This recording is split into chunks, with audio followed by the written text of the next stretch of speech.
Because it's definitely a case of aggressive investment for the. Are you saying that like focusing on architecture is going to in turn help the game engine? Without a doubt. Okay. How does this relate to Unreal? Like I know Unreal is your competitor.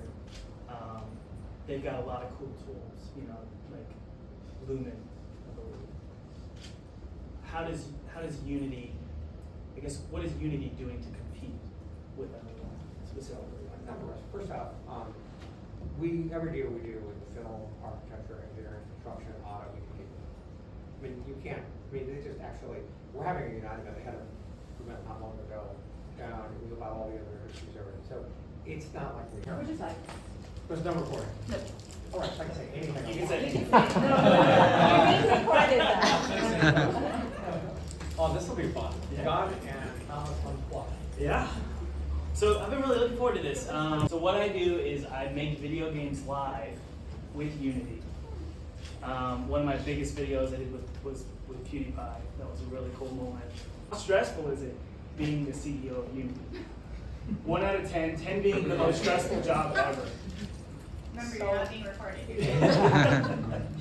I can say, right? We're all growing up. We're presented with things that are really easy. Like it was for me pretty easy to learn like multiplication tables.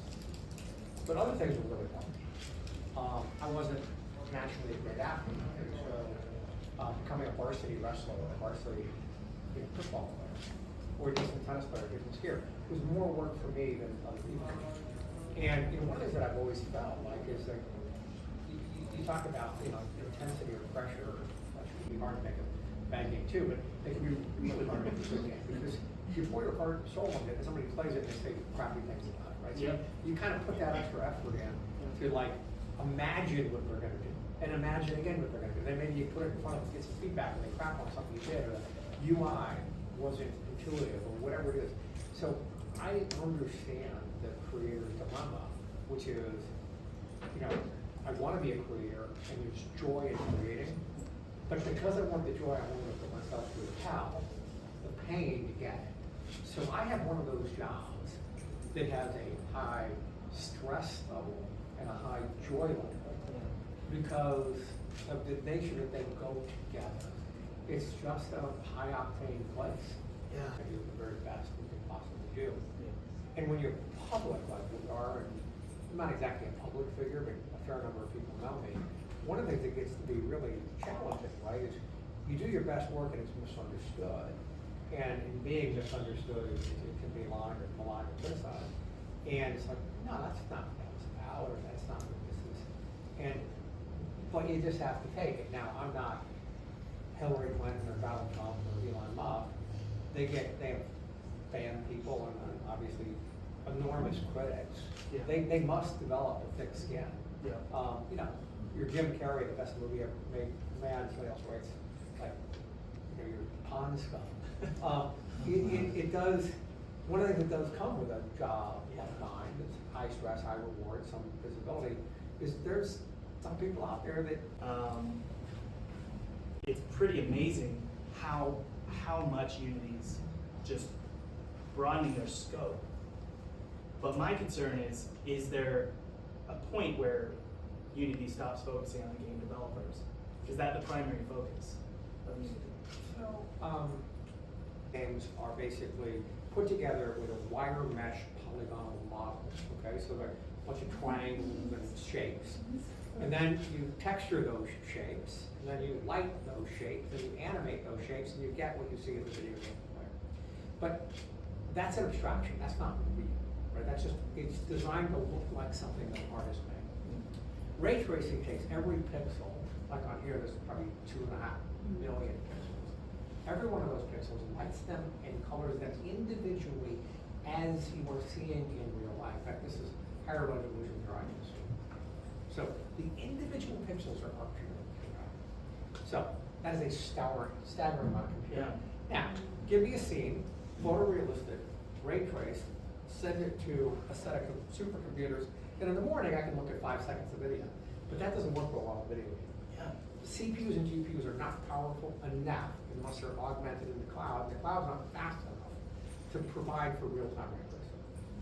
But it is gonna be the norm with the next generation of GPUs. Yeah.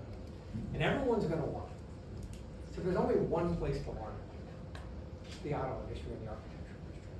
Huh. If you're, that's the only, a little bit in film, but they're not doing real time. Yeah. So baking things in a server someplace is totally different. So we need to hone our skills on that to enable the future of gaming. Yeah. So to answer your question, when I got here, there was a couple hundred people, and maybe half of them were engineers, and we only worked on games. And in fact, my second year here, there was a whole bunch of stuff that I found out where people were not working on games, and I made them all work on games. I'm like, stop these fucking shit. We've only got 100 people. What year was that? 2014. Okay. So we've only got 100 people, and we can barely keep up with the game engine we've got. Yeah. And so we can't afford distraction. We have thousands of people. Our creative division alone has over 5,500 people in it. The majority of those are working on games. The majority of those are technologists and engineers working on games. The number, the increase in investment in games has been far greater than our revenue growth, and our revenue growth is up 20x. That's not 20%,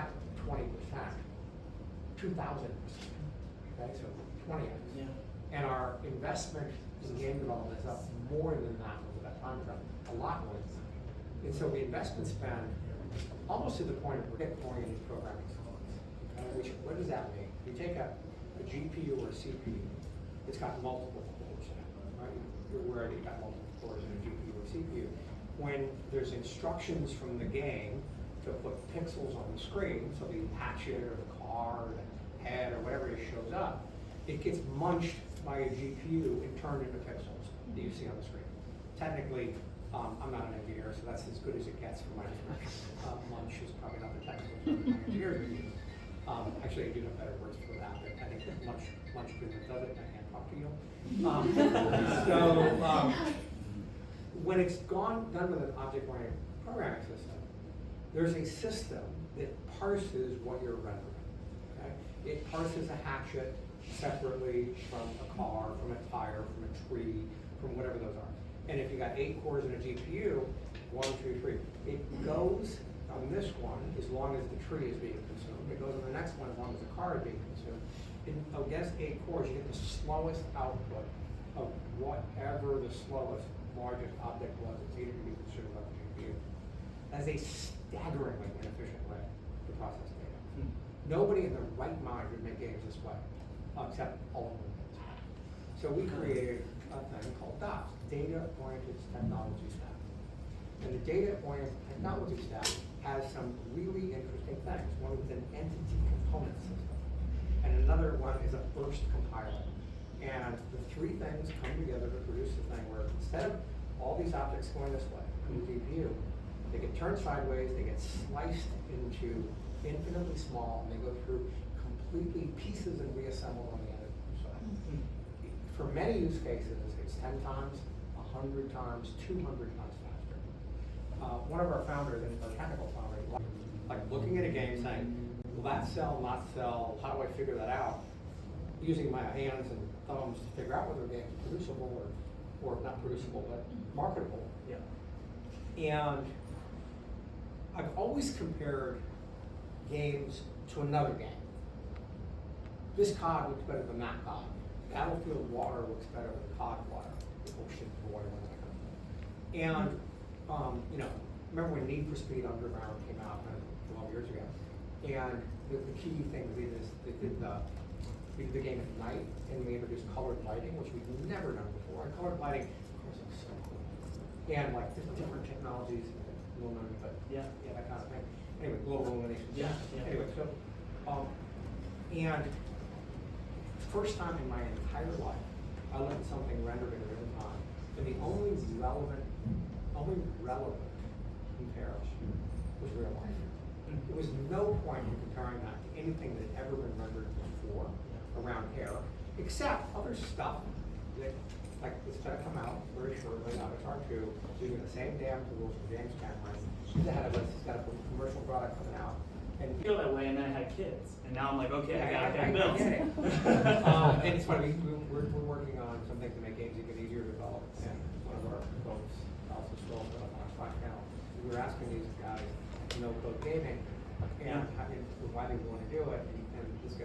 he's a little bit like you with more. Well, he was like, first of all, it's just doing this for fun, but you know, now we're making money. And Yeah. it's like, wow. Anyway, so it got him on his disability program. We could take more. Yeah, that's awesome. Which is like, I mean, that's like a great story. Oh, There's a lot of it. My sense from this, I'm tracking it down. I think he started developing games at about 50. And by the way, I just met Ken Williams the other day. Anyway, it's not long. We'll get into that. All you did was use a computer to manipulate my game to make your game. Where's my money? I mean, maybe you'd be a nice guy about me stealing your IP. No. But so I think it's a legal quagmire. And I'm not a lawyer. I'm just like throwing out legal quagmire like I know what I'm talking about. But it seems like it's one that's full of traps. And I don't know if anybody's ever noticed, but there's a great story on Dali where they scraped 600 million images from the internet, and then some guy put in a thing, and he got his own prescription back, you know, from a pill bottle, his own prescription. Now, somehow it found that in some picture someplace and associated his search and produced he drew something, and it produced it for him. It was like, holy shit, this thing, anyone else could type the same thing and get my work there. And so that caused a furor, and there's a couple of, game designers where people go to Dali and they say, give me a dragon, the style of and the name of the designer, and it looks like their work. And I think that's a very complicated space. So the first answer is generative AI is very powerful. So is the Bar Association. So I think that there's a challenge for sort of how to reconcile those two. I don't know how that's going to reconcile. The second thing is, one of the things I'm thinking of doing is thinking, like, I've given it 10 minutes now, but thinking about it is, going to everyone that makes games in Unity and say, strip out like your principal character and just put in boatloads of money and facilitate a better outcome. It's sort of a commune sort of way. Like, put your stuff in, be able to use it. And I think most artists, most game developers don't actually want it to steal anybody's game. What they want is like, give me images. I don't like that one, I don't like that one. Give me more, give me a little more tree, a little bit less road. So they get to something that's sort of what they want. They want to run it. They want to make it their own. But why do they have to draw like 750 redwood trees? I mean, just like why? And that, I think we can help in that. But like, my guess is it's as much legal work as it is engineering work to make it happen. That doesn't mean that it's not happening now, but like I just bought a human scale drone that flies at 60 miles an hour. I get it in February. Now, I can technically take off from the driveway to my apartment building and fly over this building, go up to the mayor's office in City Hall with a submachine gun if I've got a license for one. Now, there's no law against this now, but when I get my drone, there'll be a law against it. So by the time that this technology matures, the regulatory environment, I think, is going to catch up. Players that have got brilliant ideas but don't have the pen and paper skill to draw what they want to make can be liberated from that limitation. And I think there's going to be a breathtaking amount of creative energy that come into this industry and take us to the next level. There's just going to be what I used to tell my kids, when I was teaching them to see, they're snow snakes. People are going to be grabbing your ankle with lawyer's money. And so we've got to figure that out. I'm a big believer in the idea. I'm just a realist who understands what it takes. How fun is so hard to find all the videos so far. Yeah, mine was like one of them, like so much fun. But here I don't know if I'm gonna get budget. On site?